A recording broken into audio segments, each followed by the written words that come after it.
Bentrovati all'appuntamento non con gli scorretti per un impegno improvviso di Carlo Cambi, che non può essere con noi stamani, bensì con un'altra puntata di Auto da Fè. E a questo proposito io do il benvenuto, il buongiorno, mea culpa, abbiamo evitato di fare i preparativi del microfono prima, Grazie. li facciamo adesso al volo.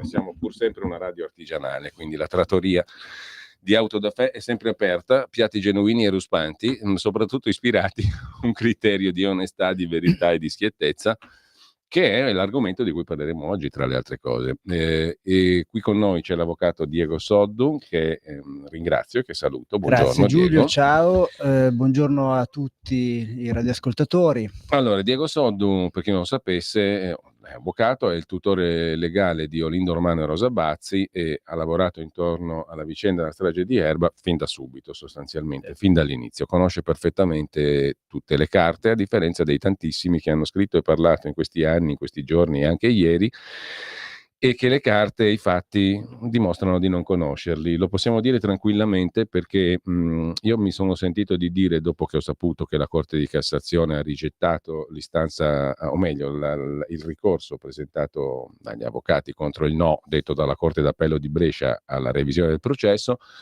mi sono sentito di dire che, ma ne parleremo dettagliatamente e sentiremo anche le opinioni di chi ci sta seguendo, abbiamo sancito con questa decisione di ieri un curioso, incredibile e per me inquietante e preoccupante principio, che si può fare un processo senza fare un processo e si può fare un processo non processo, espellendo completamente da questo processo che si dice di aver fatto ma che non è stato fatto, i fatti, cioè gli elementi, che non sono nemmeno stati presi come elementi di prova, però sono fatti che rimangono tali. Tale per cui, francamente, lo dico con tutto il rispetto per le istituzioni, ma non per questa sentenza, dal mio punto di vista di cittadino questa sentenza non sposta assolutamente nulla, perché ha semplicemente accantonato, rimosso, eliminato, omesso di esaminare una serie di questioni che tali rimangono, perché sono legate a fatti precisi e concreti. Guarda, Allora, poi ci spiegherai anche, Diego, cosa vuol dire che la Corte di Cassazione ha rigettato e non dichiarato inammissibile il ricorso, di cui abbiamo ampiamente parlato, perché nelle settimane scorse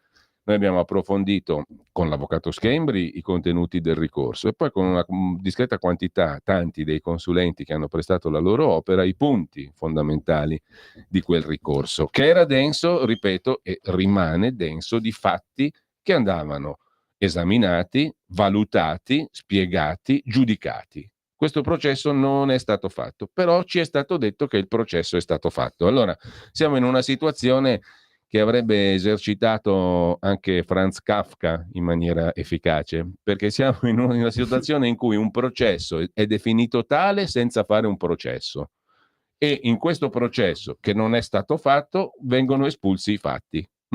Io lo riassumo volgarmente, malamente così, ma lascio a te da tecnico e da giurista la parola. guarda Giulio, senza girarci intorno e assumendomi le responsabilità di quello che dico, ahimè ieri sono stato testimone del, del punto più basso a cui la giurisprudenza può arrivare. Cioè proprio abbiamo, cioè ieri ho visto coi miei occhi lo scempio a cui la giustizia con la G minuscola può arrivare senza vergogna. 5 giudici si sono arrogati il diritto di sostituirsi al legislatore e hanno di fatto abrogato la norma sulla revisione. Punto. Cioè, dopodiché Perché dici questo? dopodiché io ti tranquillizzo tutti i cittadini, perché da oggi si ritorna come l'altro ieri, cioè questo scempio vale solo per Olindo e Rosa. Bisogna Cioè, capire perché allora, capito? però. Poi il perché non gliene frega nessuno. Grazie a te abbiamo questo spazio per capirci qualcosa, per far capire qualcosa, perché io e te l'abbiamo capito da mo', nella speranza che qualcuno, sentendoci, riesca a capire questo meccanismo perverso per cui di Olindo e Rosa allo Stato italiano non gliene frega assolutamente nulla e quindi si è cercato ieri di mettere una pietra sopra. Mi correggo. si è cercato ieri di rimettere quel tappo a quel vaso di Pandora che si stava cercando di aprire e che prima o poi riusciremo a aprire. Questa è la premessa. Dopodiché, che cosa rimane dalla delusione di ieri? Rimane una sentenza che è passata in giudicato, che è ridicola, una sentenza che si fonda su elementi di fatto incredibili, rimane l'amarezza che di queste assurdità non si è voluto fare chiarezza. Dopodiché, se al popolo italiano si accontenta di avere 2 persone all'ergastolo sulla base di una sentenza ridicola e che fa acqua da tutte le parti, qualcuno se ne farà una ragione, io no. Perché dicevi prima, Diego, che è stato fatto carta straccia della legge italiana? Vogliamo precisarlo? Cosa prevedono le norme per la revisione? Allora, E in base a... la norma sulla revisione, che è un istituto di impugnazione straordinario ed eccezionale. Scusami, introduco un altro elemento, poi ti lascio subito la Prego. parola. No? Allora, questo punto, perché tu dici è stata calpestata la legge italiana? Lo sto Primo. dicendo. Ecco, no. E secondo, mi pare, da quello che anche era stato scritto nero su bianco nel ricorso, ci siano numerose sentenze della stessa Cassazione che argomentano e che avrebbero condotto linearmente a ammettere una revisione, no? Perché la sentenza Pisano e tante altre che sono state citate nel ricorso. Magari se ci fai una piccola panoramica su cosa dicono quei principi della stessa Cassazione, che però la Cassazione ieri ha ignorato. Sono qua per cercare di spiegare, a beneficio di chi ci ascolta. Di spiegare a beneficio di chi ci ascolta quella che è questa incredibile vicenda. L'istituto della revisione, che è un mezzo di impugnazione straordinario ed eccezionale, perché interviene con lo scopo di soverchiare, di sradicare, di rimescolare, voglio dire, un giudicato chiaramente eccezionale, ha la sua, voglio dire, fondatezza legislativa in una manciata di articoli. E cosa prevedono questi articoli? Espressione di civiltà giuridica, che se a un certo punto emerge una prova nuova che contrasta con quelle che sono le prove che hanno portato a una condanna, logica vuole che bisogna rifare un processo, giusto? Laddove per prova nuova si intende Laddove anche... per prova nuova, agli albori della nostra, voglio dire, agli albori dell'istituto, quindi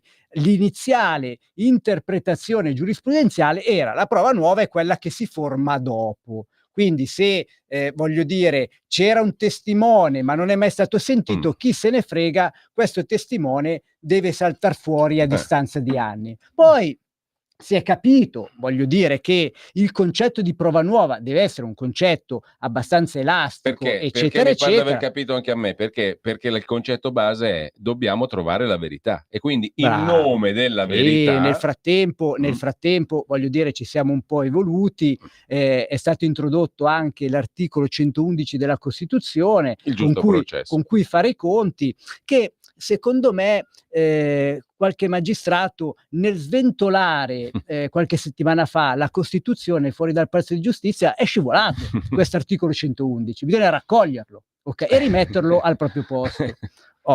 Quindi il concetto di prova nuova è un concetto che, anche se la prova era antecedente al giudizio, ma non era stata mai valutata, anche questa è una nuova prova. Tecnicamente nuova. Tecnicamente prova, sostanzialmente nuova perché non è mai stata valutata dai giudici. Certo. Perfetto.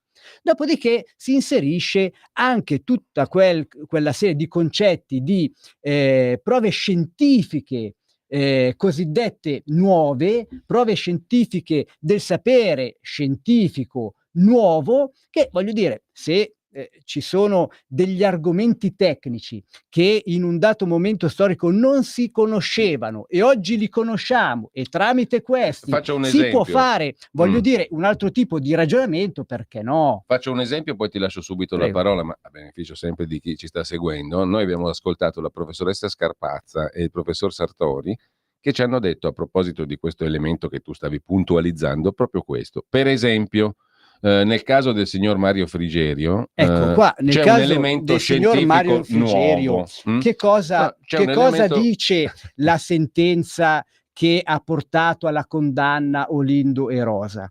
Dice che, è normale, è giusto, è condivisibile, è accettabile che una persona non riconosca subito, l'aggressore perché sei scioccato, perché, sei rimasto, frizzato in quel momento e poi a distanza di tempo, quando la memoria, quando, voglio dire, ti sforzi di ricordare, eccetera, eccetera, puoi benissimo ricordare chi è il tuo aggressore. Questo è il principio, logico, pseudologico che è stato utilizzato 20 anni fa. 20 anni fa potevamo, comprenderlo? Potevamo accontentarci? Bastava questa interpretazione data da chi deve applicare la norma? Può darsi. A parte il fatto che, logica impone che se tu vieni aggredito da una persona nota, non lo descrivi ma lo indichi, ma tant'è, se questo era il ragionamento di 20 anni fa, è passato questo ragionamento di 20 anni fa. Oggi la scienza, non l'idraulica, la scienza neuropsichiatrica, okay, gli scienziati che studiano i comportamenti cerebrali, eccetera, eccetera, dimostrano con, voglio dire, argomenti scientifici inoppugnabili che è impossibile non sopprimere il volto di una persona nota. Esempio, se io vedo mia mamma, se io vedo il Papa, io non posso dopo 2 giorni dimenticarmi di averli visti in quella situazione. Soprattutto se quelle persone io le vedo nei loro ambienti familiari. Certo. Posso, incontrare in spiaggia alle Maldive Il mio medico di base... il mio medico di base, posso dire: "Io questa persona".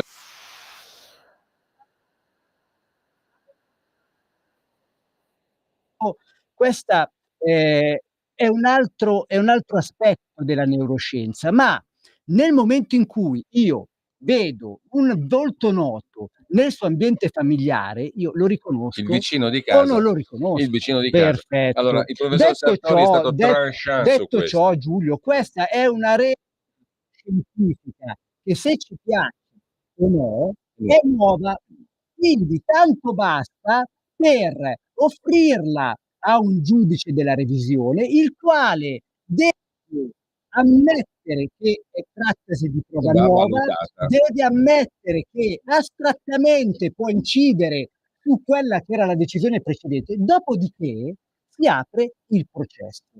E allora qui subentra un altro capitolo, cioè se nel processo, nel contraddittorio delle parti, si arriva ad acclarare questa tesi, a sostenere fondata questa tesi, allora si farà un certo ragionamento. Se si arriva se arriva questa tesi ad essere sconfessata, perché che ne so, il PM ti porta un altro scienziato opposto, piuttosto che il giudice nomina Certo. un perito che la pensa diversamente, nel contraddittorio delle parti si ragiona: "Oh, questo è mancato".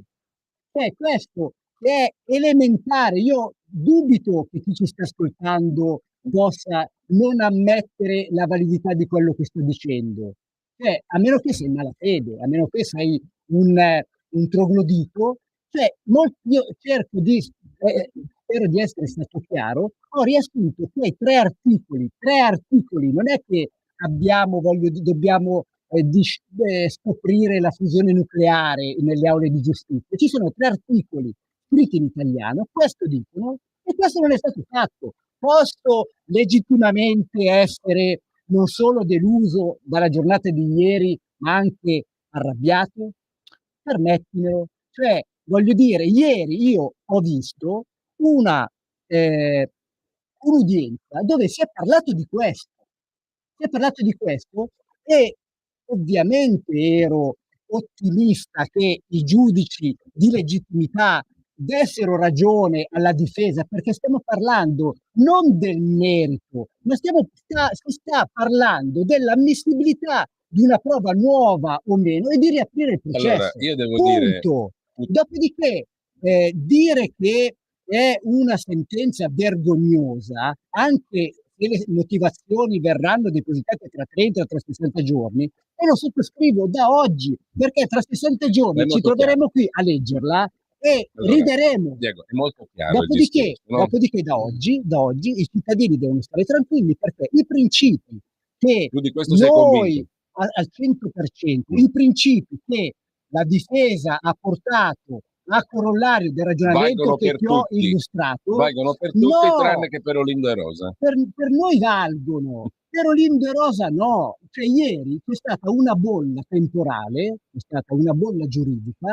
e oggi stiamo tranquilli, perché scrivere, cioè, quelle che saranno delle motivazioni inaccettabili, Comunque inaccettabili. a prescindere, perché a meno che qualcuno mi fa un ragionamento logico contrario a quello che potrebbe adesso, perché questa è la Cioè, base questo è quello che molto prescrive la semplice, legge molto in semplice. Italia. Poi la vuoi tradurre la supercazzola in termini tecnico-giuridici, va bene, ma nei fatti, se vogliamo applicare i principi giuridici ai diritti dei cittadini, questo è il ragionamento che bisognava fare.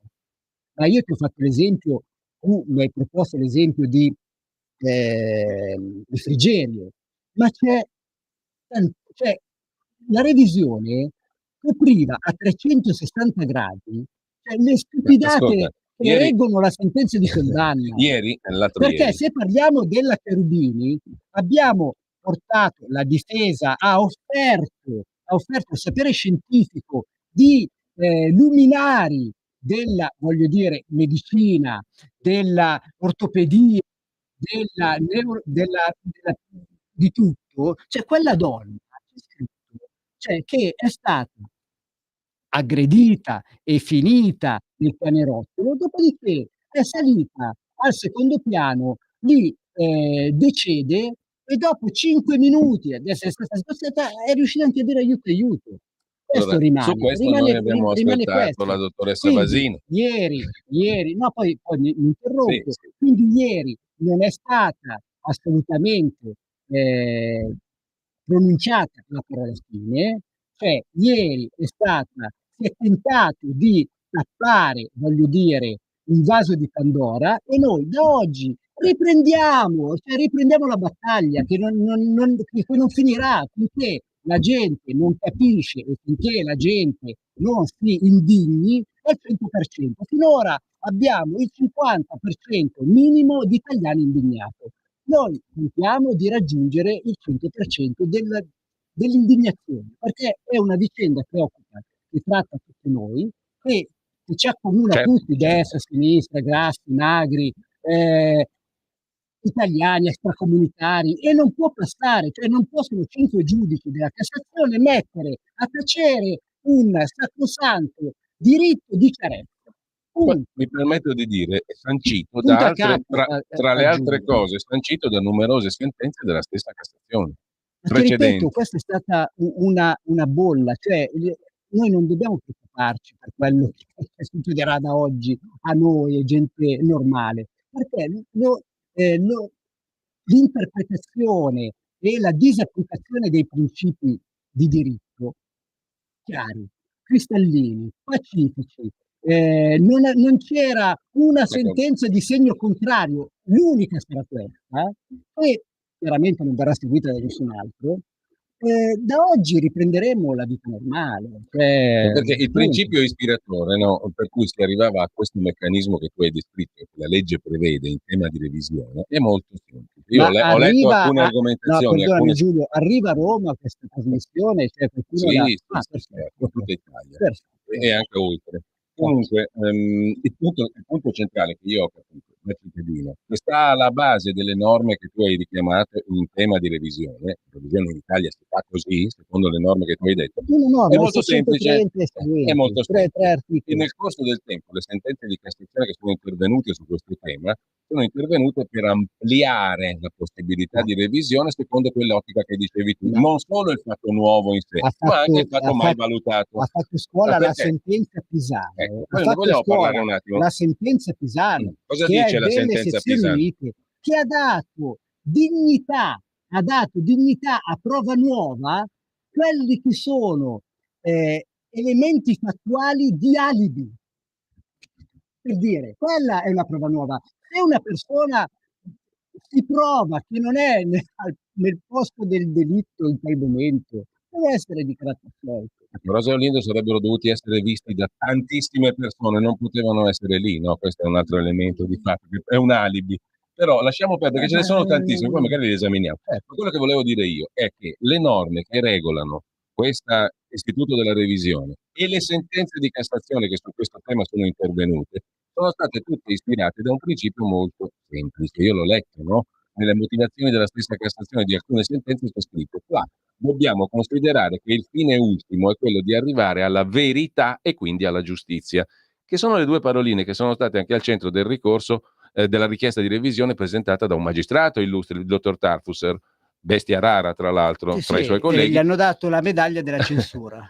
Pausa, pausa, ci fermiamo un attimo. Stai ascoltando Radio Libertà, la tua voce libera, senza filtri né censure, la tua radio.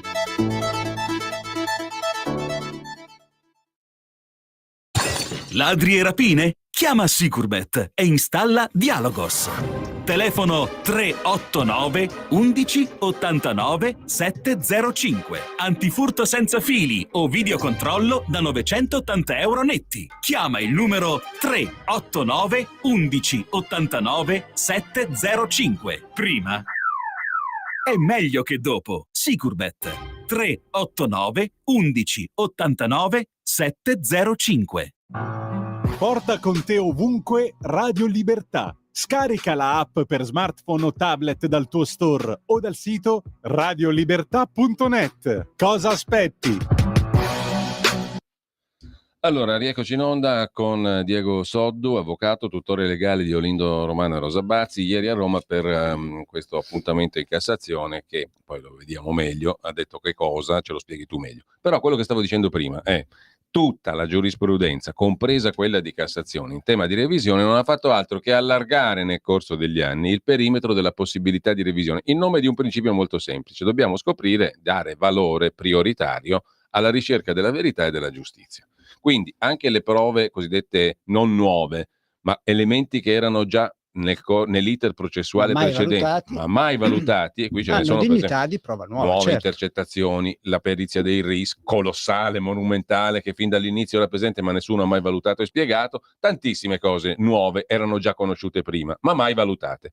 Se primo, secondo grado e Cassazione non hanno mai valutato queste prove, diventano prove nuove, diventano Certo. elementi di prova nuovi. Questo è il concetto, che ci arriva anche un non giurista. Vuol dire tu hai trascurato delle cose, ce ne sono altre magari completamente nuove, questo legittima il fatto che riapriamo un procedimento e le valutiamo. Non è detto che quei due devono No, diventare, bisogna che valutarli. l'imputato Cioè, sia innocente la per forza. difesa ha chiesto di fare la revisione, che significa Esatto. confrontiamoci sulle nuove prove. Ovvio, c'è poco da Allora, io ho confrontarsi. chiesto al Cioè, professor Sartori e alla professoressa Scarpazza, per fare un esempio, ma anche al dottor Capra, l'abbiamo sentito lunedì, ed è una cosa incredibile che oggi stiamo parlando di una traccia ematica che nessuno ha mai visto, no? Che non c'è, è una cosa che ha dell'incredibile, ed è stata, diciamo, gestita secondo una procedura di repertazione, di raccolta del dato, che a definirla inquietante è poco, molto cambiando poco, i sì. numeri, facendo delle cose che non stanno né in cielo né in terra. Ma considera, Giulio, che tra i motivi della revisione c'è non solo il concetto di prova nuova, c'è anche il concetto di ipotesi di reato, perché se una prova è stata assunta, è stata raccolta, è stata formata con, voglio dire, il sospetto dell'illegalità, con il presupposto di un reato, la Corte d'Appello deve incidentalmente verificarlo e se così è, ovviamente non convalida la prova e rivaluta alla luce di questa, voglio dire, nuova evidenza il tutto. Cioè, ora, il luogotenente Gallorini, quando ha sentito Frigerio il 20 dicembre e gli ha in buona fede, in malafede, gli è sfuggito. Di fatto però... Di fatto e l'audio è tranchant, è sotto gli occhi di tutti, ha suggerito al testimone Frigerio il nome di Olindo per 9 volte, quindi voglio dire, inquinando la genuinità del suo racconto che fino a 2 minuti prima ricordava un aggressore sconosciuto. Se questo è quello che è accaduto il 20 dicembre, in aula, durante il processo, ha dichiarato di non aver mai suggerito il nome di Olindo. Siamo d'accordo? L'abbiamo visto tutti? L'abbiamo sentito tutti? Ok. Tradotto in termini tecnico-giuridici, quella dichiarazione resa davanti all'aula della Corte di Giustizia da chi 5 minuti prima ha giurato di dire la verità e nel momento in cui non dici la verità, come si chiama? C'è un'ipotesi è di reato, è la falsa testimonianza. Dopodiché la difesa non dice che il maresciallo Gallorini ha fatto una falsa testimonianza. Va provato. Oddio, cioè tutta Italia lo ammette, cioè l'ha riconosciuto che ha fatto una falsa testimonianza. La difesa non lo dice, dice questa è un'ipotesi. Noi ve la offriamo, giudici di Brescia, valutate se incidentalmente, seppur prescritto, ha commesso un reato, perché magari non è un reato ed è stata per colpa, è stato un ricordo falsato il suo, e d'altronde ce lo insegna, voglio dire, la neuroscienza. C'aveva anche la prova del neuroscienziato che un ricordo può essere falsato, giocatelo Gallorini. Dopodiché, questa nuova prova può essere valutata per rivalutare la genuinità di Frigerio, certo, perché nel momento in cui tu, giudice della revisione, accetti che c'è stato, voglio dire, un suggerimento, seppur non un reato, ma c'è stato un suggerimento, allora puoi rivalutare quella testimonianza in diverso modo. Allora, dico solo questo, no, a conforto di quello che stai dicendo, che il professor Strata, neuroscienziato di fama mondiale a suo tempo, il professor Sartori, neuroscienziato di fama mondiale oggi, la professoressa Scarpazza, tra i massimi esperti di queste questioni, oggi dicono chiaramente che quello del signor Frigerio, scientificamente parlando, è un caso da manuale di impianto di falsa memoria, perché il suo ricordo genuino è lo sconosciuto. Dopodiché viene impiantata in lui una falsa memoria attraverso un interrogatorio suggestivo su un soggetto vulnerabilissimo in quel momento, perché cerebralmente vulnerabile. È un percorso che gli scienziati hanno descritto in maniera molto chiara. Allora, caso da manuale di impianto di una falsa memoria. La falsa memoria non può essere ammessa in un tribunale perché è falsa. Oggigiorno, nelle università italiane, ma io penso anche che, voglio dire, questo è un caso di scuola che invaderà anche le università straniere, quella del riconoscimento di Frigerio, quello del concetto di falsa memoria, è un caso di scuola. Ora, la scienza che noi abbiamo offerto ai giudici di Brescia dice questo. E quello che più mi indigna è il fatto che la scienza giuridica, che tra le scienze è quella più imperfetta, per il semplice motivo che è fatto dagli uomini, per il semplice motivo che è riconosciuto legislativamente l'imperfezione, tant'è che si prevede l'istituto del grado d'appello, si prevede l'istituto della Cassazione, addirittura si prevedeva fino a ieri, oggi ancora si prevede, ma fino a ieri La revisione. revisione, quindi è una scienza imperfetta, si arroga il diritto di non accettare tra le valutazioni le scienze perfette. Dovrebbe essere il contrario.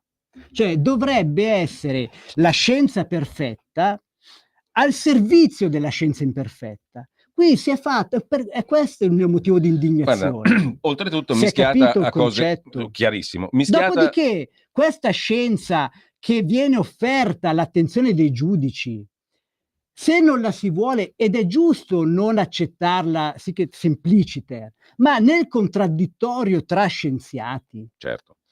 Io ho lo permettete? Ho chiesto al professor Punto. Sartori. Questo era il motivo di doglianza che la difesa ha fatto ai giudici, Diego, io ho chiesto della Cassazione. al professor Sartori, ho fatto una domanda, ma lei avremmo trovato quelli più impreparati. Lei conosce, e sono anche sfortunati. guarda, gli ho chiesto, lei conosce, professor Sartori, un suo collega, un suo neuroscienziato, non ce n'è, un suo collega non ce n'è, che sarebbe potuto venire in aula a dire il contrario di quello che avete stabilito voi? Mi ha detto no, perché il ricordo di un volto familiare non può essere soppresso, punto. Questo dice la scienza, quindi non avrei trovato nessuno. E allora uno capisce che se tu fossi andato in aula a discutere di questo, ne saresti uscito per forza con quella convinzione, non potevi discuterne, perché altrimenti dovevi rovesciare tutto, primo. Secondo, la vicenda è stata contornata anche di elementi di falsità plateali, palesi, perché con tutto il rispetto, ripeto, per le istituzioni, ma non per i singoli individui che le incarnano volta per volta, la Corte d'Appello di Brescia ha scritto nella sua sentenza del luglio scorso che in merito a quell'episodio che tu ricordavi prima, che Gallorini dice io non ho mai detto il nome di Olindo al signor Frigerio il 20 dicembre, invece l'ha detto 9 volte. Aspetta, la Corte scrive, correggimi se sbaglio, la Corte d'Appello di Brescia, che quella conversazione del 20 dicembre fra Frigerio e Gallorini è stata ascoltata in aula. Assolutamente. Per cui tranquillamente si è bypassato. Aveva ragione il carabiniere, perché ascoltando in aula c'aveva ragione lui. Il punto è che non è mai stata ascoltata in aula e che ascoltando quella conversazione tu ti rendi conto che il carabiniere ha detto una bugia. Quindi, detto prima. No, quindi, e invece però nella sentenza della Corte d'Appello c'è scritto che essendo stata ascoltata in aula la conversazione si era risolto il problema. Non è vero, è semplicemente non vero. Allora io mi domando come può una Cassazione dire va bene tutto ciò, compreso quello che non è vero. Allora questa è una bella domanda. E poi voglio chiederti, poi coinvolgeremo anche chi ci ascolta, ma voglio chiederti che differenza c'è fra, io sto leggendo un lancio dell'agenzia ANSA che credo che sia anche sbagliato, perché quella che è stata discussa ieri non era un'istanza di revisione, era un ricorso contro la bocciatura di una revisione, che è un'altra roba. Comunque, voglio dire, allora Giulio, poi qua apriamo un altro mondo, cioè quello dei giornalisti. Ne parliamo dopo però, se sei d'accordo. Ne parliamo dopo. Okay. Allora, i giudici di Cassazione, scrive l'ANSA, hanno scritto la parola fine al massacro dell'11 dicembre 2006 rigettando l'istanza di revisione. Non era un'istanza di revisione, era un ricorso. Però è stato rigettato. Allora, che differenza c'è fra il rigetto e la dichiarazione di inammissibilità, se è rilevante per noi capirla? È una bella domanda questa, è una domanda anche difficile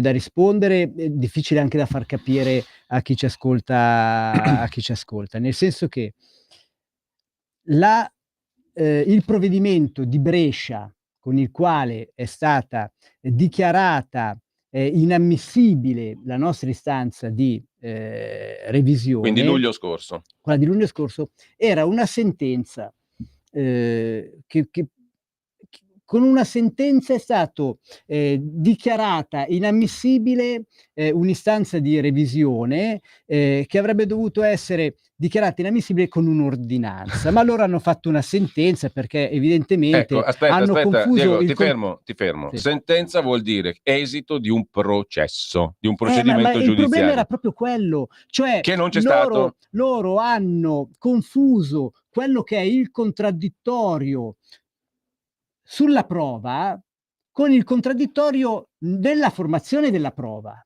Cioè non si è mai fatto un contraddittorio nella formazione della prova. Quindi un processo. quindi un processo, non si è mai fatto. Si è fatto un Ok? bla bla bla sulle Si è prove. fatto un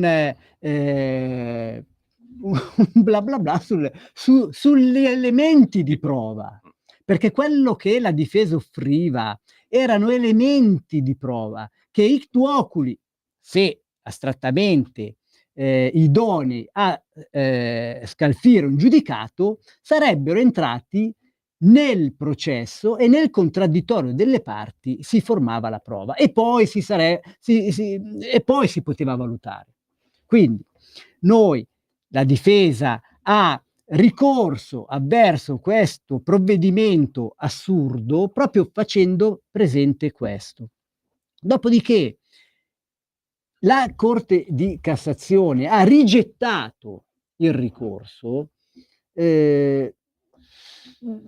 poteva dichiararlo inammissibile perché avrebbe potuto dire guardate che state svolgendo delle doglianze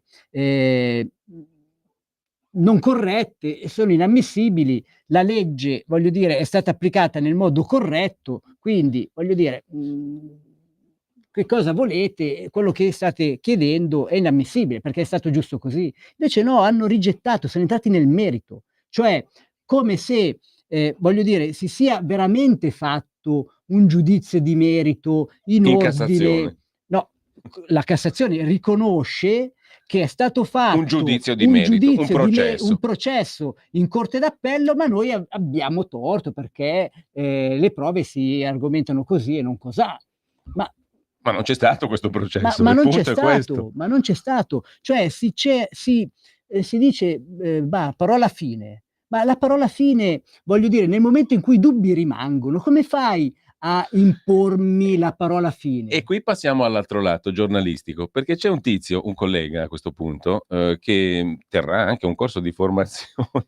Un collega tuo o mio? Mio, Ah, un okay. collega giornalista, il quale terrà pure un corso di formazione professionale di carattere deontologico, cioè come ci si comporta per i giornalisti, venerdì prossimo, il quale gioisce e dice finalmente abbiamo messo la parola fine e quelli che hanno fatto il lavoro giornalistico, che ha documentato i fatti che non sono stati esaminati, dovranno tacere. Finalmente tacciano. Abbiano il coraggio del silenzio. Che un giornalista Allora, un giornalista che invoca il silenzio sui fatti a me mi dice tutto, però è diciamo la fotografia di come tanti si sono approcciati a questa cosa. Sancisce la fine del confronto, anche auspica che si pubblico. taccia, che non si parli più. No? Auspica che ci sia finalmente il silenzio. Farà carriera questo giornalista.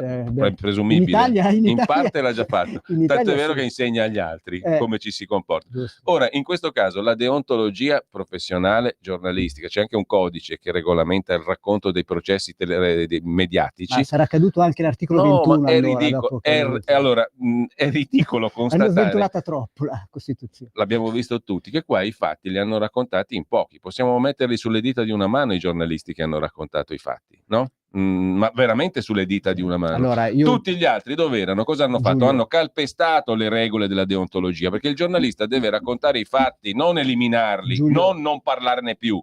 E questo invece è stato fatto sia, permettimi, da un punto di vista giornalistico, con ciò venendo meno a uno dei doveri deontologici fondamentali del giornalista, perché è diritto dovere del cittadino essere informato e il dovere lo esercita il giornalista, è il suo dovere informare dei fatti. Poi ciascuno si fa la sua opinione, ma i fatti li devi raccontare, li devi far conoscere.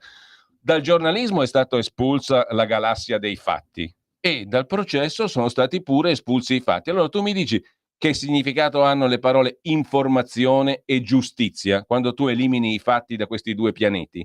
Non esistono più. Allora Giulio, prima di parlare... E poi mi vengono a parlare di deontologia, ma stiamo scherzando, la deontologia impone l'opposto, che è elementare. È elementare, come dicevi tu prima, dal punto di vista giuridico. È elementare considerare i fatti, non altro. Qua non si sta dicendo che per forza i fatti che ti dico io sono quelli... Si sta dicendo che i fatti sono comunque fatti da valutare, da analizzare. Lì sta il processo, lì sta il giornalismo. Allora, io te l'ho sempre detto, in questa vicenda, prima di parlare di errore giudiziario, bisogna parlare di schifo giornalistico. perché poi lo schifo Hai perfettamente giornalistico ragione. ha messo le basi per Dell'orrore giudiziario, no dell'errore. ha posto le basi di un pressapochismo giudiziario, ok? Siete stati in pochi che all'inizio hanno affrontato, hanno avuto la curiosità di vederci chiaro in questa vicenda, tu, Montolli, Manti in primis, e poi tanti altri giornalisti hanno avuto la curiosità professionale di accertare, come io, voglio dire, ho la curiosità professionale di approfondire determinati principi, determinate norme, eccetera, eccetera, per poi applicarle nei processi. Voi avete avuto la curiosità, perché così si inizia, cioè viene raccontato un fatto, vediamo se questo fatto è vero o non è vero. E avete non scoperto, perché è tutto alla luce del sole, avete constatato che c'erano delle cose, dei fatti che non venivano raccontati in modo corretto, perché quando nel 2007 fino alle Iene, quindi stiamo parlando di 11 anni, perché le Iene fanno il primo servizio nel 2018, la gente era, voglio dire, non era informata. Non era informata e pensava che Frigerio, come si era svegliato, aveva riconosciuto Lindo. C'è chi lo dice perfino oggi. C'è chi lo dice persino oggi. Ok? Anche il procuratore generale a Brescia ha detto che l'ha detto 3 volte. Cioè, noi dobbiamo, a me, voglio dire, fanno perché sono pugnalate alla schiena. Io cerco di tramutarle in battute, perché fanno ridere queste cose allora, qua. Diego, io tra poco apriamo le linee e leggiamo i messaggi. Ricordo il numero per chi volesse intervenire, chiedo a Francesco in regia anche di aprire i telefoni tra pochissimo, quando lo ridiremo dopo. Comunque segnatevelo, o se non lo conoscete già, 02 92 94 7222. Per i messaggi via WhatsApp, anche audio, il 340 6709 659. Ecco, mi permetto di introdurre un altro elemento, perché c'è un altro fatto di cronaca di questi giorni, ne avremo parlato anche col collega Carlo Cambi, ma ne riparleremo in futuro con lui, che è attento da sempre a queste questioni, avendo una formazione anche lui di cronaca giudiziaria. C'è un altro fatto clamoroso, una vicenda che tutti conoscono, quella del delitto di Garlasco, no? Che sta riaprendosi in un modo inaspettato per certi versi, sulla base di un elemento che a me ha colpito molto, il parere del dottor Marzio Capra, che abbiamo sentito lunedì sulla famosa traccia di sangue sull'auto di Olindo, no? E che invece in relazione a questo caso di Garlasco dice: ma quell'elemento nuovo che adesso sta riaprendo tutto quanto è un elemento molto labile, molto discutibile, molto piccolo, marginale e non così importante. Lasciamo perdere però il giudizio. Io sto dicendo che un elemento catalogato da un esperto in questo modo, lo stesso esperto che dice la macchia di sangue lì non esiste, quella di Olindo, sull'auto, quindi ex vice capo dei RIS, biologo, genetista forense, persona scienziato, dice quell'elemento che sta riaprendo a carico di Andrea Sempio la vicenda è molto labile e non è decisivo. Io non voglio entrare nel merito perché non lo conosco, però noto questo e lo sottopongo a te come giurista, come avvocato, che se c'è una procura che tira fuori un elemento anche piccolo, si riaprono finestre enormi. Giusto. Se c'è un pool di avvocati con un pool di scienziati che portano una caterva, permettimi questa parolaccia poco elegante, una caterva di elementi nuovi, non si riapre niente. Ma è questo allora, se l'iniziativa viene dalla procura o dai carabinieri, è degna di essere valutata.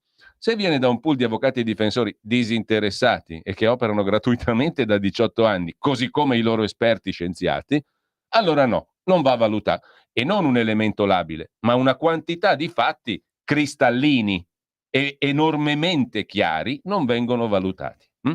Questo diciamo che significa, dal mio punto di vista, correggimi se sbaglio, prendere il famoso articolo 111 della Costituzione, accartocciarlo, buttarlo nel cestino. Sì. E la parità fra accusa e difesa, stessa roba, prenderla, accartocciarla, buttarla nel cestino. O sbaglio?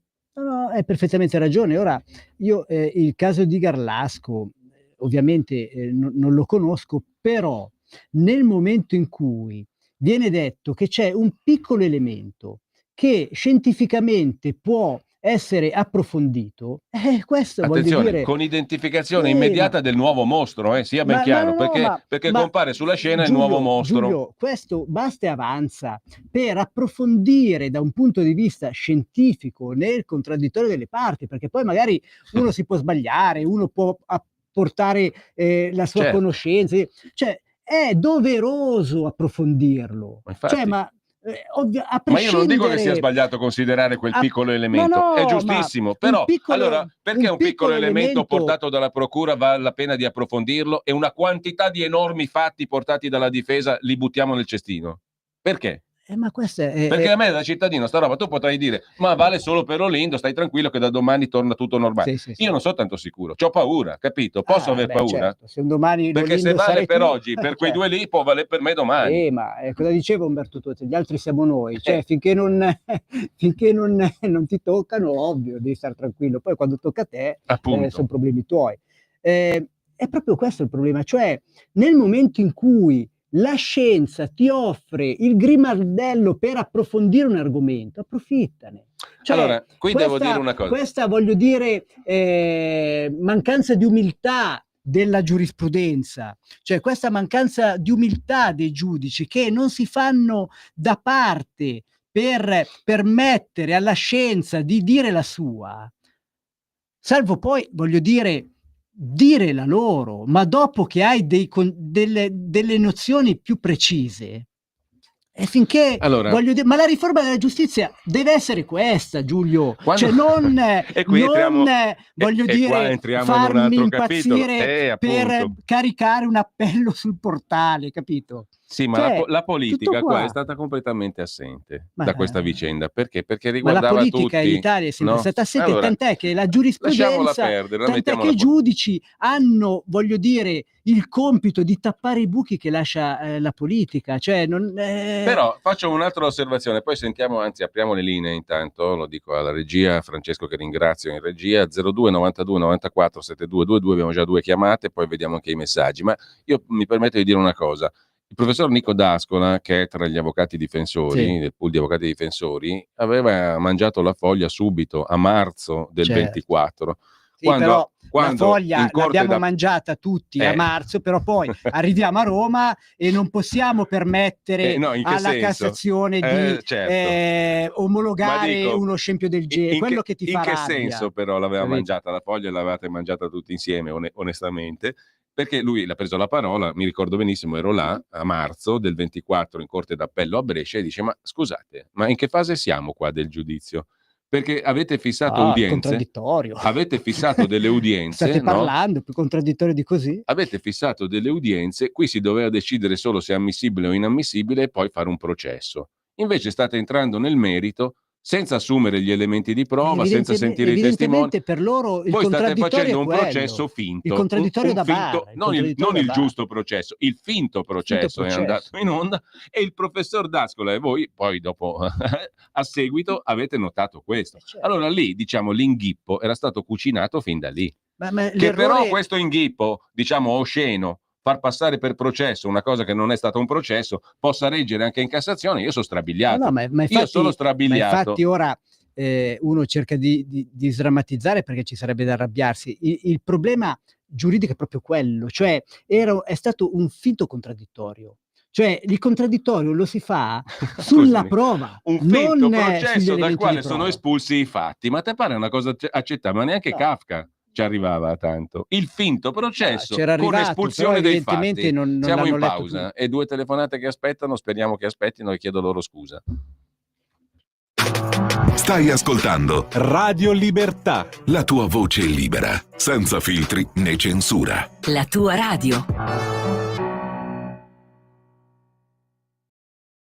Lo amiamo perché ci offre sempre le cose più buone e naturali. Linea Alberto Acerbis. Eccoli qua i miei amici di Radio Libertà, buongiorno, la primavera alle porte, si sente il profumo, si comincia adesso a sentire il profumo. Saluto la regia, saluto i giornalisti, Cainarca, saluto i lucisti, insomma, buongiorno a tutti. Allora, devo togliermi questa mattina, qualche volta succede, un paio di sassolini. Allora, un paio di sassolini ce l'ho qua adesso e togliamoci questi sassolini. L'olio Acerbis, lo conoscete, c'è chi lo acquista da 25 anni, costa 84 euro. Quest'anno è 2 anni che costa 84 euro, 6 bottiglie da 1 litro, il trasporto non lo pagate. Volete l'analisi chimica dell'olio, ce le chiedete, ve le mandiamo. Le analisi chimico-fisiche, quelle vere, ve le mandiamo. Così le fate vedere all'esperto vicino di casa, c'è sempre un esperto che dice, e ve ne mandiamo 84 euro, 6 bottiglie da 1 litro. Un olio oggi in qualunque supermercato che vedete lì sono lì, no? Super offerta, prendi 3 paghi 7, insomma costa intorno ai 12 euro, 11,50 euro, 12 euro. Ma se facciamo anche 11 euro, il nostro costa 14 euro, 3 euro di differenza. Tra il nostro olio Acerbis, che conoscete, è un olio che va bene, 3 euro di differenza. Voi consumate di media, una famiglia consuma 6 bottiglie in 2 mesi di olio, 2 mesi. Quindi sono 18 euro 2 mesi. E voi, perché voi siete molto attenti, e qualcuno per 18 euro di olio extravergine di oliva, che è il principe indiscusso della tavola, che fa la differenza, che insomma è un prodotto importante, ancora più del vino per certi versi in tavola, per 18 euro? Io trovo ancora quelli che mi dicono però Acerbis, io l'ho trovato a meno al supermercato a 11, allora tutti questi anni non sono serviti a niente. Vuoi l'olio Acerbis? Ti fai un'esperienza, prendi uno spaghettino del 5, chiaramente italiano, lo fai un pochettino al dente, un giro di olio Acerbis, un po' di formaggio, annusa, mangia e fai una delizia. 84 euro, 6 bottiglie da 1 litro, il trasporto non lo pagate. Io non ne ho quasi più, prenotato l'imbottigliamento per aprile, 030 68 40 408, oppure olioacerbis.com, perché l'olio Bu, come diceva il mio nonno, è sempre regalo. Vi voglio bene, ciao. Stai ascoltando Radio Libertà, la tua voce libera, senza filtri né censure, la tua radio. Rieccoci con l'avvocato Diego Soddu, tutore legale di Olindo Romano e Rosa Bazzi, ieri in Cassazione a Roma. 5 telefonate, mi dice la regia, per cui le passiamo tutte in fila e poi leggiamo anche i messaggi. 02 92 94 7222 per intervenire in diretta, WhatsApp anche audio 340 6709 659. Sentiamo la prima chiamata, pronto? Buongiorno direttore, Buongiorno. sono Luca da Colico. Buongiorno Luca. Come cittadino io sono molto frustrato da quello che è accaduto ieri, perché per me questa sentenza è una sentenza politica, perché la magistratura dice: noi magistratura insieme agli inquirenti siamo di fatto onnipotenti, possiamo fare tutto quello che vogliamo. La seconda cosa che volevo dire riguardo al delitto di Garlasco, io ho avuto direttamente da chi ha fatto la perizia sulle macchie di sangue la conferma scientifica che Stasi ha mentito. Poi non so se sia lui o meno il colpevole, però questo è un elemento scientifico. Grazie. Allora, su questo secondo punto io credo che nessuno si può pronunciare se non chi conosce la vicenda. Io non la conosco, quindi non posso dire assolutamente nulla. Sul primo sono d'accordo, per me è una sentenza politica, perché riguarda la polis, riguarda tutti quanti noi, e significa, come dicevo prima, a mio modesto avviso, possiamo fare un processo senza fare il processo e chiamandolo processo, e senza esaminare i fatti. Per me questa cosa è inquietante, va ben oltre Kafka, come dicevo prima. Comunque abbiamo un'altra telefonata, anzi 4 telefonate, le sentiamo al volo tutte. Vi chiedo la sintesi e mi scuso per l'attesa. Pronto? Super sintesi, Giulio, sono il Walter. Buongiorno Una Walter. cosa, io conosco tutta la vicenda grazie a te, grazie all'avvocato Soddu, che sento iper coinvolto, ed è un avvocato che mi piace un casino. Volevo dire, vorrei fare un raffronto con la revisione del processo del Zuncheddu. Zuncheddu, che ha vissuto quella vicenda terribile, io dalla lettura del libro ho capito che tutto si è smosso, nonostante un avvocato coi controcoglioni come l'avvocato Soddu, per l'intervento di un magistrato. Con l'intervento del Partito Radicale fondamentalmente, perché anche il delitto di Ponticelli l'intervento di un magistrato non ha riaperto il caso. Invece in questo caso l'intervento del Partito Radicale in forza, con conferenze stampe e così via, ha praticamente smosso tutto. Ecco, era questo, l'assenza della politica che tu hai già evidenziato. Speriamo ascoltino a Roma, cazzo, la Mattone, ma dove sei, porca troia? Va bene, altra telefonata ancora, pronto? Sì, pronto, ciao, sono Silvio da Torino, buongiorno. Buongiorno Silvio. Grazie. E allora, io ho un ricordo vivo, da sempre, l'ho sempre detto a mia moglie, mi ricordo, anche purtroppo non ho la registrazione, ma mi ricordo molto bene la prima testimonianza di Frigerio, quando sosteneva che era sconosciuto. Infatti non ho mai creduto alla seconda testimonianza. Vorrei sapere se altri ascoltatori hanno questo ricordo. Io ce l'ho ancora vivo come se fosse adesso. Ciao. L'avevamo mandato in onda anche noi e ci aveva telefonato il fratello di Frigerio dicendo con Felice Manti ospite, me lo ricordo ancora, e avevamo discusso anche con lui. Altra chiamata. Pronto? Sono Albino dalla provincia di Torino. Buongiorno Albino. Buongiorno a lei e al tuo ospite. Tantissimi anni fa io dicevo sempre una cosa di fronte a determinate problematiche legate alla magistratura: meglio in una cesta piena di cobre e di vipere che di fronte ad un magistrato. Io non ho alcuna fiducia nella magistratura, è una mia opinione personale e penso di poterla esprimere senza alcun Se la problema. può confortare, c'è un detto del Barbaricino della Barbagia che dice meglio morto che nelle mani della giustizia. Ecco, quindi siamo più o meno su quel livello. Volevo dire questo: per me tutto questo insieme, io la seguo dall'inizio, quindi da quando successe questa disgrazia, ci deve essere dietro un retroscena che, come dite voi, il vaso di Pandora è meglio non scoperchiarlo. Non so cosa diavolo potrebbe venirne fuori, perché il fatto di voler ignorare volenterosamente, quindi con la piena volontà degli inquirenti, dei magistrati e tutto, determinate prove che sono palesi, che le capirebbe anche un bambino dell'asilo, anche un deficiente le capirebbe, e questi invece le ignorano. Quindi c'è un disegno dietro, sarà politico quello che volete, ma ci deve essere qualche grandissima porcheria, chiamiamola così per non dire parolacce. Ringrazio molto per l'attenzione, buongiorno. Grazie Albino. Allora un'altra telefonata, poi lasciamo la parola all'avvocato Diego Soddu. 2 telefonate. Pronto? Pronto? Buongiorno. Buongiorno, ciao, buongiorno. Sono Gianfranco, chiamo da Genova. Sì. Sono un ascoltatore storico dai tempi di Radio Padania, anche se sono politicamente schierato completamente dall'altra parte. Sì. E ho seguito sempre. Posso dirti, Gianfranco, che la cosa non importa dove sei schierato tu, ci importa che ci importa che parliamo, è chiaro, no? È importante la sostanza, non l'etichetta. No, scusami.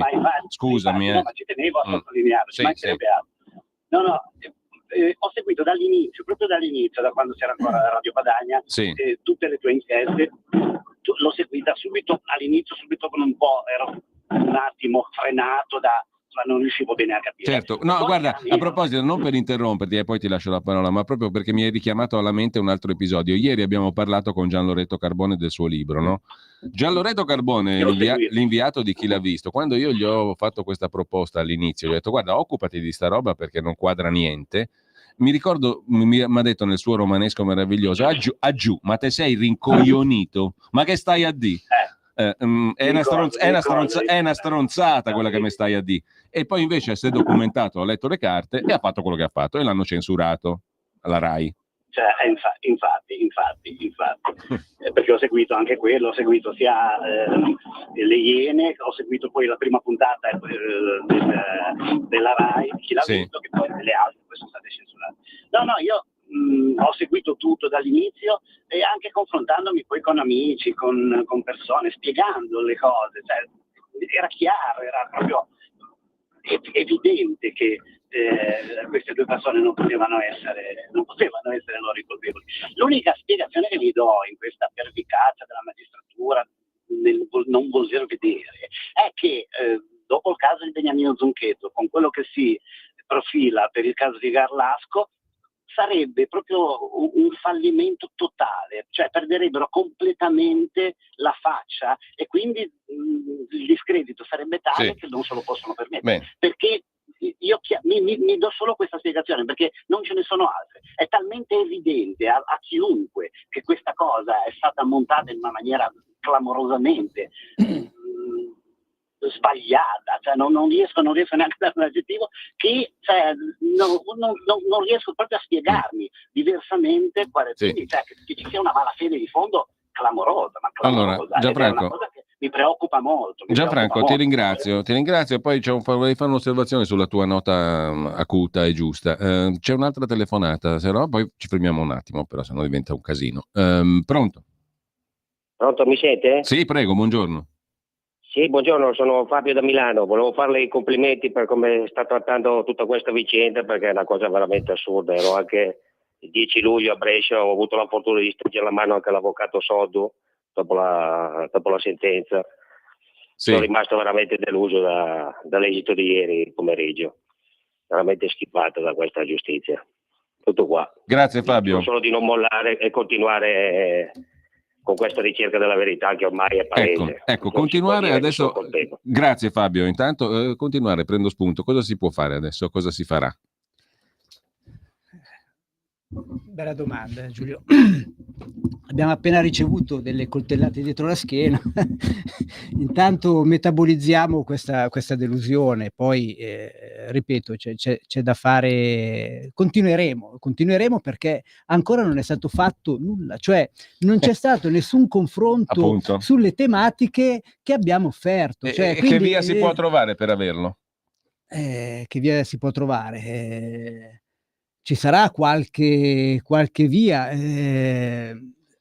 sicuramente, voglio dire, qualcosa salterà fuori. Ora, bisognerebbe trovare un altro magistrato come Tarfus. Ci affidiamo alla provvidenza. Vedi, io sono manzoniano, sono manzoniano.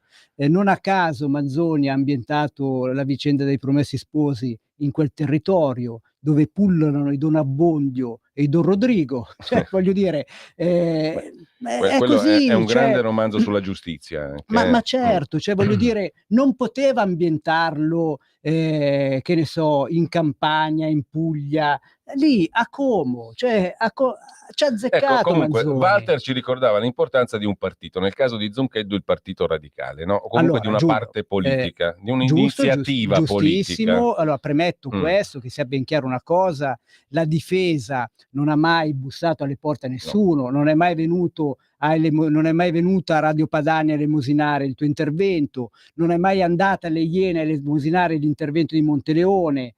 Montolli e Manti hanno bussato alla porta all'avvocato Schembri, c'ero anch'io nel 2007, quando hanno chiesto di avere le carte per capirci di più, perché la loro curiosità era: perché fate il dibattimento? Punto. Sì, Dopodiché Radio Radicale, se vuole interessarsi a questa vicenda, si interessasse, però voglio dire che rimanesse a parlare di quello che fa, e lo fa anche bene. Hanno preso a cuore Zoncheddu, ma ma questa storia non l'hanno considerata mai. Ma che ne prendessero a cuore tante altre di ingiustizie, non è che... No, però c'è un punto che diceva Gianfranco. Qua, Gianfranco da Genova diceva: ma dopo il caso Garlasco, dopo tanti altri casi di aperti, eccetera, ci fa una figura barbina alla giustizia, se riapre anche Erba. La figura l'ha fatta ieri, punto. Cioè, non è che dobbiamo aspettarci altro. Cosa dobbiamo aspettarci? Avrebbe fatto, voglio dire, giustizia nel consentire a dei cittadini di fare un processo, di discutere le prove. Questo è fare giustizia. Quello che ha fatto ieri è confermare che la giustizia già è morta. Ieri. Oggi rivive. Perché, capito? Oggi siamo tranquilli. Per rispetto a chi ci ha scritto, io devo leggere una quantità enorme di messaggi che sono arrivati nel frattempo al 340-6709-659. Li leggo senza censura, senza niente, come vengono, senza trascurarne nessuno, in ordine cronologico. 9:52 Elel Vigo. Circa i 2 poveri cristi all'ergastolo innocenti, de profundis in morte della giustizia in Italia. Altro messaggio appena successivo. Giovanni, a me sembra che chiunque accetterebbe di fugare ogni dubbio su una sentenza, parlo dei giudici, non lo fanno per non sconfessarsi, per non ammettere i loro errori.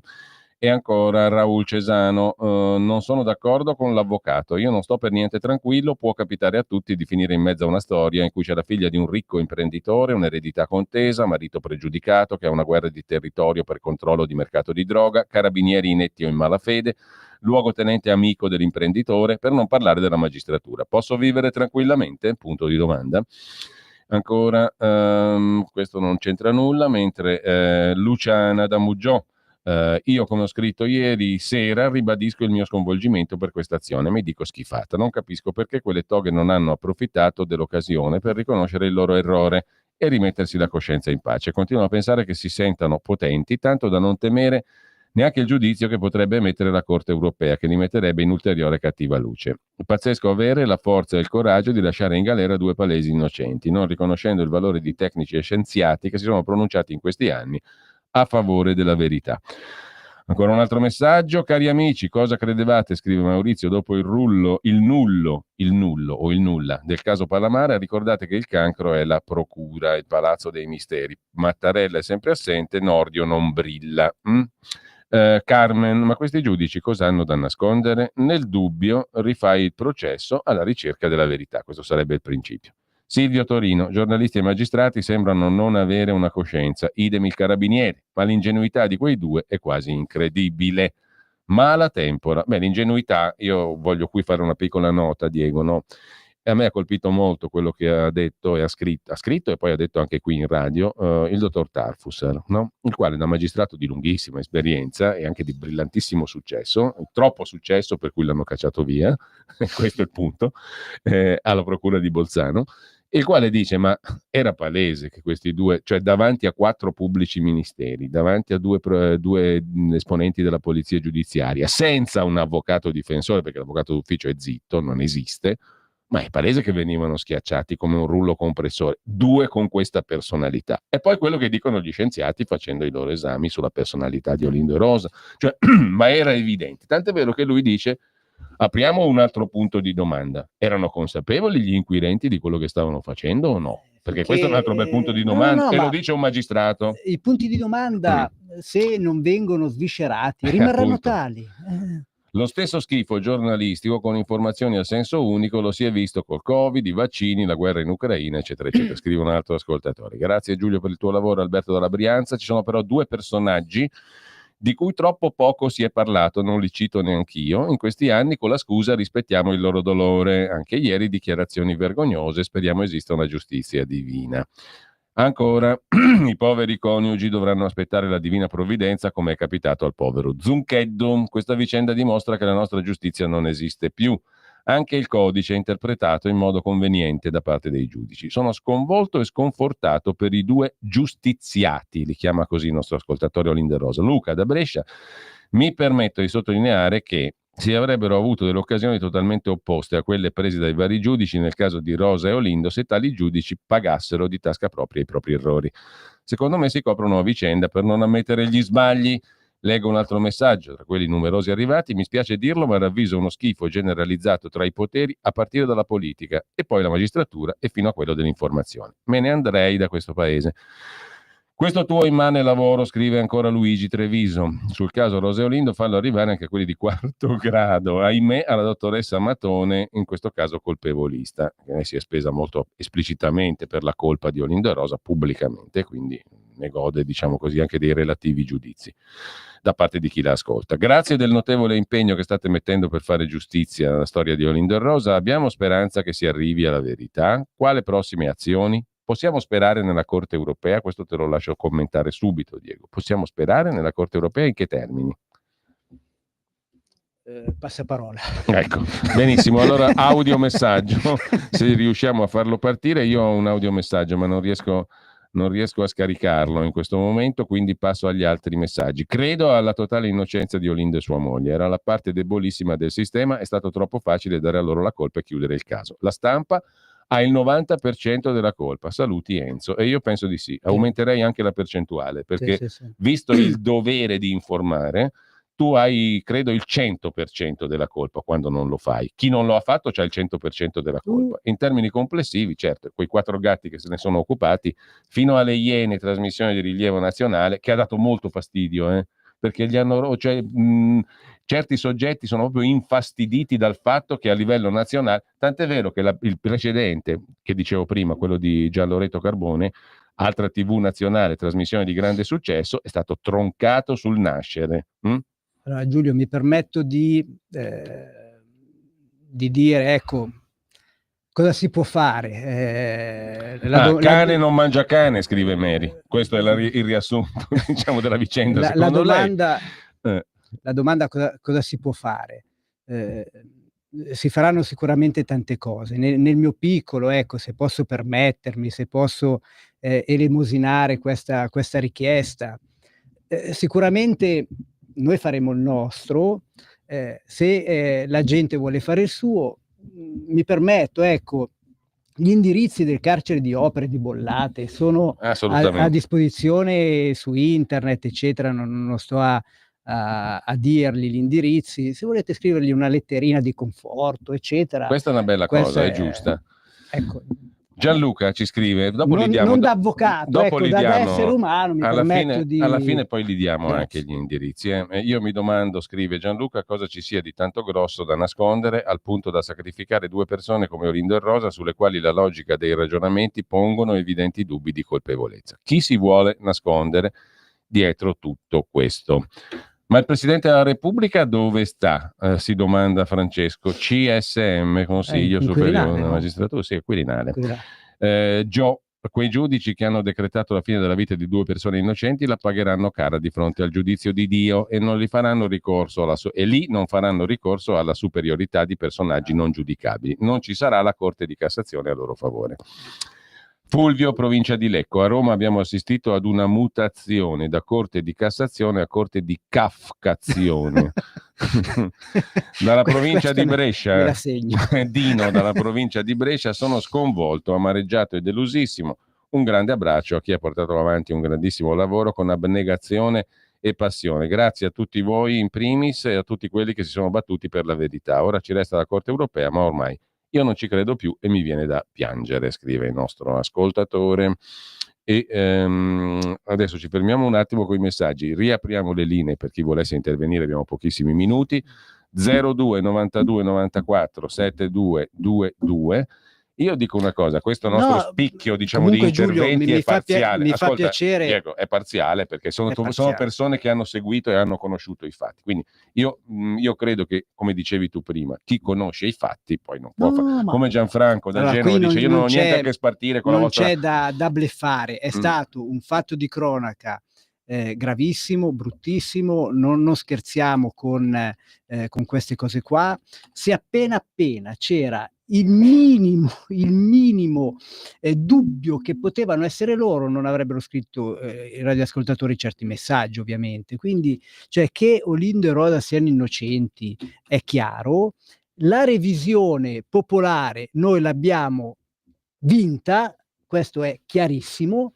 Ci aspettavamo, ecco, che da un punto di vista formale, da un punto di vista della giustizia istituzionalizzata, questo venisse riconosciuto. Ancora no, è troppo presto. Zunchedu ci ha messo 33 anni, noi ne abbiamo solamente 20, ne aspettiamo 13, ma voglio dire, sicuramente tra 50 anni, cioè, ci rideranno dietro a leggere queste sentenze. Ecco, io voglio che sia chiaro, io non ero d'accordo, cioè io farmi prendere in giro dai post. Allora, io voglio dire un'altra cosa, l'ho detta ieri sera all'avvocato Schembri, voglio ricordare lui, ma anche l'avvocato Luisa Bordeaux, il professor Nico D'Ascola che ho citato prima, l'avvocato Patrizia Morello, l'avvocato Pacia che non c'è più, che è defunto prima del 2° grado. Neanche gli avvocati in paradiso sono serviti. E naturalmente tu, Diego Soddu, perché sei lì fin dall'inizio, anche tu, quindi diciamo, e siete questo gruppo di persone, e voglio ricordare anche quella schiera infinita, enorme di pregiatissimi, importantissimi consulenti e scienziati che gratuitamente hanno dato, come voi gratuitamente, la loro opera, perché avete fatto comunque una cosa di grande civiltà, di importanza civile. No, ma facciamo semplicemente il nostro lavoro, poi è chiaro, non nel è così fare scontato. Il lavoro fatto bene, uno si fa coinvolgere anche da un punto di vista emotivo, però voglio dire, ci limitiamo a fare le cose. Ma questa è emozione sorretta dalla ragione, non è emozione. Dopodiché basta. ci rimaniamo male nel momento in cui gli altri non fanno bene il loro. E questo è il problema, cioè non è che ci autolodiamo noi, perché voglio dire ci ci rimaniamo male se non lo fanno gli altri il loro lavoro. Tutto qua. Allora Diego, abbiamo spazio per qualche telefonata, poi diamo gli indirizzi dei 2 carceri, quelli che ospitano Olindo Romano e Rosa Bazzi. Sicuramente li fa piacere. Ecco, questo è un piccolo... Sì, una piccola cosa che non costa niente a nessuno e fa piacere. Allora abbiamo una telefonata, pronto? Sì, pronto? Buongiorno. Buongiorno, sono Maria da Como. Sì, prego Maria. Ascolti, dunque, io mi ricollego un attimo anche a quello che aveva detto un ascoltatore sulla prima testimonianza del signor Frigerio. Sì. In seguito a quella testimonianza, la televisione locale mandò il giorno dopo un identikit proprio di quello che descriveva esattamente proprio quello che diceva il signor Frigerio, un uomo con i capelli neri, la tipica fisionomia dell'arabo, diciamo. Sì. Ecco. Possibile che nessuno negli archivi della nostra televisione locale possa andare a cercare almeno anche un'ulteriore conferma che il signor Frigerio disse? Sì, ma non c'è bisogno di conferma, Maria, è agli atti, l'abbiamo anche ascoltato. La cosa scandalosa è questa, che è agli atti. Io ce l'ho ancora davanti, questo identikit. Era comparso sui giornali anche l'identikit. Sulla televisione locale, e ce l'ho. Tra l'altro l'identikit di una persona araba non è che viene fuori per caso o per razzismo di qualcuno, ma perché è Frigerio stesso che dice all'avvocato andate a cercare tra gli extracomunitari che frequentano quell'appartamento. Ma lo descrive come olivastro. Sì, ma infatti... con tutto il rispetto per gli olivastri e per gli arabi. Quel tipo lì. Certo. Un'altra cosa che volevo aggiungere è che se dietro a tutta questa cosa ci fosse un qualcosa legato al traffico di droga, la famiglia Frigerio, il papà soprattutto, era una famiglia potentissima nella zona di Erba. Questa era la voce che girava, famiglia potentissima. Ma Frigerio lei dice? Non lo so. No, Frigerio sta parlando di Frigerio? Sì, no, del signor Castagna. Ah. La famiglia Castagna è una famiglia potentissima, ai tempi quando c'era suo papà ancora di più, legato a varie associazioni, a zone riguardavano la chiesa, insomma, una cosa girava questa voce, quindi una cosa del genere non doveva sporcare questa bella famiglia così. Questo è quello che vedo io come potrebbe essere qualcosa, un retroscena che cercano di coprire il più possibile. Ma qua entriamo nel campo speculativo che non è proprio l'oggetto, diciamo. Noi come avvocati noi ci limitiamo ai fatti. Ci limitiamo, ecco, quelli erano già più che sufficienti a riconoscere che Olindo e Rosa sono innocenti, dopodiché se qualche inquirente vuole approfondire il fatto... E se c'era materia per approfondirlo, ma non è quello il punto. Il punto è che abbiamo una quantità di fatti trascurati tali da poter ribaltare comunque le cose. E poi non è compito dell'avvocato dire allora, perché io ho sentito dire dei ragionamenti ridicoli fatti anche da giornalisti, naturalmente, i quali dicono ma nessuno di costoro ha mai detto allora qual è chi sarebbe, se non sono quei due lì chi sarebbe stato. Ma non è compito degli avvocati difensori dire chi è stato. No. Casomai sarà compito di inquirenti successivi. Ma a me basta dire che gli elementi che hanno condannato quei due lì non stanno in piedi. Poi chi sia stato non sono certo io a doverlo dire, no? Neanche il giornalista è lui, a meno che lo scopra per un'inchiesta. 3 telefonate e dobbiamo poi proprio chiudere, sono le 10:57. Velocissime, pronto? Sono Gianni da Genova, ciao. Caro Giulio. Gianni. Un saluto anche all'avvocato. Nel film del Signore degli Anelli c'era un episodio di Frodo Baggins con il suo graffiere Sam Genji che diceva ma perché dobbiamo continuare in questa lotta per portare l'anello del potere alla sua distruzione? E lui diceva appunto andiamo avanti perché ci sono ancora delle persone buone a questo mondo e c'è del buono e quindi è giusto combattere per questo. E le persone buone siete voi che cercate di fare qualcosa per la giustizia e non per le palanche, come si dice a Genova. Allora, quindi, grazie Gianni, devo essere sintetico. Ti ringrazio, dobbiamo passare alle ultime 2 telefonate. Grazie davvero Gianni da Genova. L'altra chiamata è la penultima e poi l'ultima. Pronto? Pronto, buongiorno. Buongiorno. Sì, buongiorno, sono Marco da Settimo, torinese. Io ho seguito parecchi processi, parecchie informazioni di giornalistiche su tanti dei processi ultimi che ci sono stati. Per esempio, ne faccio uno solo come esempio, Parolisi. I procuratori non sono riusciti a provare la presenza di Perolisi sul luogo del delitto in nessuno dei processi che hanno fatto. Ma non è un dubbio grosso come una casa, anzi una montagna. Dico solo questo. Questo io non lo conosco, devo dire la verità. Però il delitto di Melania Reale.